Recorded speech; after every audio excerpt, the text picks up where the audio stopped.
Come hither and hear this most interesting tale. If you give me a listen, I'm sure I won't fail. Once upon a time, in a land not too far, lived a dude who fancied himself a writer. He called himself Steve, and words were his thing. With grammar and language, he was the king. But it was not simply stories that he liked to write. In fact, it was poetry, where his skills were mad tight. He'd throw out a rhyme, or a verb, or a noun, and all of his friends would reply with a, "How the fuck are you doing that shit?" It's crazy, your writing is so full of wit. It's not that deserving of praise, you guys. I mean, there are people with skills of much greater size. And as much as they tried to get him to admit, he just wouldn't agree that his poems were the shit. Now, I'm not here just to brag about Steve. The story's much grander, if you can believe. It's about the fateful day when his best friend Sam got him to compete in a poetry slam. It was September the 12th, if my memory's clear, when she looked him in the eye and said, "There's nothing to fear. You'll just go up on stage and do what you do, and all the girls will want to fuck you. All the guys will think you're a genius. They'll be like, that dude must have one large penis." I hate you. he said with an annoyed inflection. I know, but I'm not hearing an objection. He sighed and he said, in a tone of regret, Look, I just don't think I'm ready for this yet. If I go up on stage, I'll probably get booed, or I'll get really nervous, and my pants will get pooed. Stop worrying. I'll be there to cheer you on the whole time. said Sam, with an optimistic chime. Steve took a deep breath and thought for a moment of the pros and the cons for this poetic atonement. With a quivering voice and his buttocks clenched tight, he said, Alright, I'll do it. Tonight? Tonight. That evening they went to this battle of words between writers and poets and a ton of hipsters. And Steve looked around the room he was in at all the contestants, all ready to win. But there was one among them whom he already knew, a girl from his class named Eunice LePew. A master of insults and crazy pretentious, she wasn't very nice, was the general consensus. Once she saw Steve, she smirked and came near, hoping to give him something to fear. Well, look who thinks he's a big fancy poet. I bet you'll do great. I hope you don't blow it. She got up in his grill and he whimpered with alarm, but before she could do him any real harm. Hey, why don't you just back off, alright? Unless, of course, you're up for a fight. No thanks. I'm not an uncivilized brute.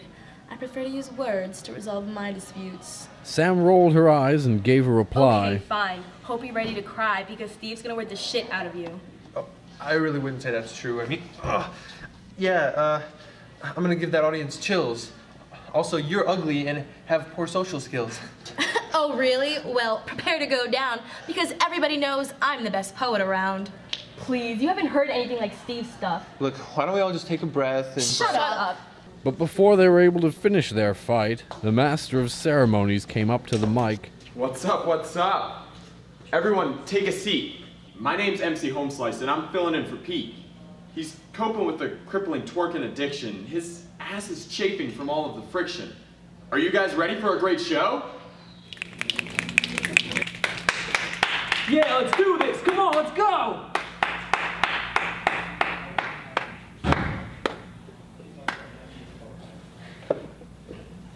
And so the intense competition began, with person after person coming up to the stand, and the judges sat in their chairs and observed, giving the scores that they thought were deserved. There were poems about love and poems about death. There were even a few about crystal meth, which legally I can't really say that I've done, but let's just say hypothetically it's pretty fun. But when Eunice came up, she gave 0 fucks and pulled from her pocket a receipt from Starbucks. A hush fell in the crowd as she read from the sheet. Iced latte, $3.40. Add vanilla, add hazelnut, total $4.38. The snaps were intense, and the judges impressed. They held up 3 9s, making her score the best. She bowed to her peeps and gave Steve a mean stare, then walked off the stage and back to her chair. Steve crumpled with fear as his turn came at last, with his pants nearly soiled and his heart beating fast. But just as he was about to resign, Sam grabbed his arm and pulled him aside. Look at me now, and listen to my voice. This whole thing you're doing, this is all your choice. Don't do it for me, and don't do it to win. Don't see this as some crazy mess that you're in. If you do this at all, then just do it for you. And I promise, none of your fears will come true. With rising confidence, he stepped up to the mic, finally ready for his words to take flight. He started off small with a nice metaphor, then slowly began to say more and more.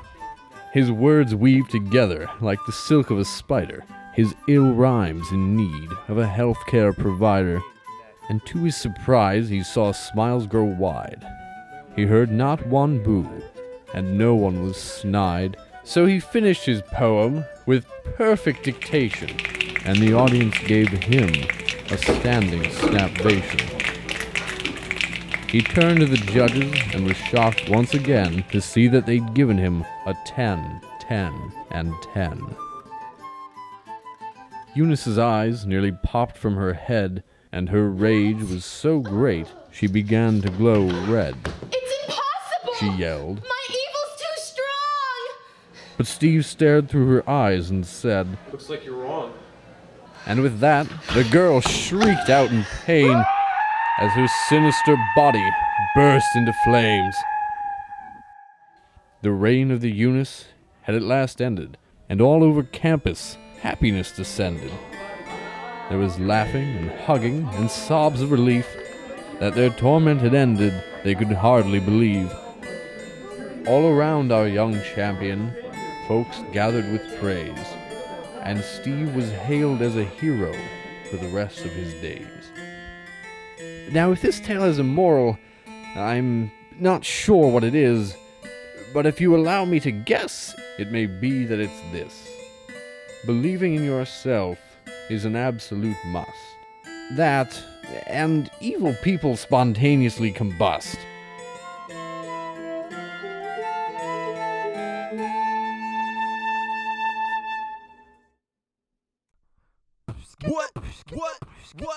What? Hear it right here, there's most injustice to tell. If you give me a listen, I'm sure I won't fail. Once upon a time in a land not too far, a dude who fancied himself the right time. Yeah, he called himself Steve, and words were his thing. His grammar and language, he was the king. But it was not simply stories that he liked to write. In fact, it was poetry with skillful mad type. You throw out a rhyme or a verb or a noun, and his friends with a reply, but the how the fuck are you doing that shit? It's crazy. Your writing's so full of wit. It's not that deserving of praise, you guys. There's plenty of people with skills of much greater size. And as they tried to get him to admit, he just wouldn't agree that his poems were the shit. Now I'm not here to just brag about Steve. The story's much grander, if you can believe. It's about fateful days when his best friend Sam got him to compete in a poetry slam.